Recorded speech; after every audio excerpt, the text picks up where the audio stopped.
اسلام لانا اور ہجرت کرنا، توبہ و استغفار کرنا۔ یا ایھا الذین آمنوا توبوا الی اللہ توبۃ نصوحا، اے لوگو اللہ سے پختہ توبہ کرو۔ عسی ربکم ان یکفر عنکم سیئاتکم، اللہ رب العزت اس توبہ کی وجہ سے تمہارے گناہوں کو معاف کر دے۔ وضو کا اہتمام کرنا، 5 نمازیں پابندی سے پڑھنا، با وضو ہو کر پیدل مسجد چل کر آنا، امام کے ساتھ آمین اونچی آواز سے کہنا، شہادت شہید ہو جانا، ایمان لانے کے بعد عمل صالح کرنا۔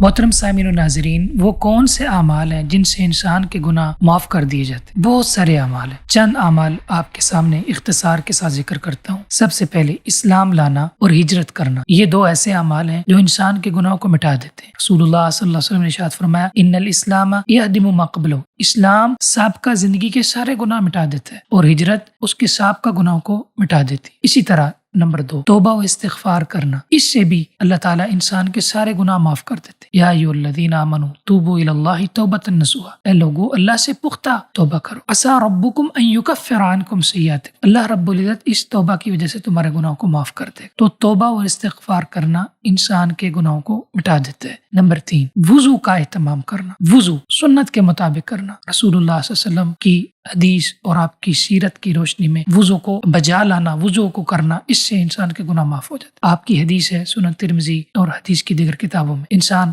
ہاتھ دھوتا ہے، اللہ تعالیٰ ہاتھ کے گناہ معاف کر دیتے ہیں۔ کلی کرتا ہے، منہ کے گناہ، چہرہ دھوتا ہے، چہرے کے گناہ، حتیٰ کہ جب انسان کا وضو مکمل ہوتا ہے اس کے سارے گناہ اللہ معاف کر دیتا ہے۔ اور حتیٰ خرجت خطایاہ من جسدی، اس کے جسم سے، اعضاء سے خطائیں نکل جاتی، ناخنوں کے نیچے سے بھی اللہ تعالیٰ اس کے گناہوں کو معاف کر دے۔ تو وضو سے بھی گناہ معاف ہوتے ہیں۔ اسی طرح 5 نمازیں پابندی سے پڑھنا، اس سے گناہ اللہ تعالیٰ مٹا دیتا ہے۔ اسی طرح با وضو ہو کر پیدل مسجد چل کر آنا، اس سے بھی اللہ گناہ مٹا دیتا ہے۔ اسی طرح امام کے ساتھ آمین اونچی آواز سے کہنا، اس سے بھی اللہ تعالیٰ انسان کے گناہ مٹا دیتا ہے۔ شہادت شہید ہو جانا، اس سے بھی انسان کے گناہوں کو اللہ تعالیٰ مٹا دیتا ہے۔ ایمان لانے کے بعد عمل صالح کرنا، اس سے بھی اللہ تعالیٰ انسان کے گناہوں کو مٹا دیتا ہے۔ اللہ ہمیں ان اعمال کو بجا لانے کی توفیق عطا فرمائے۔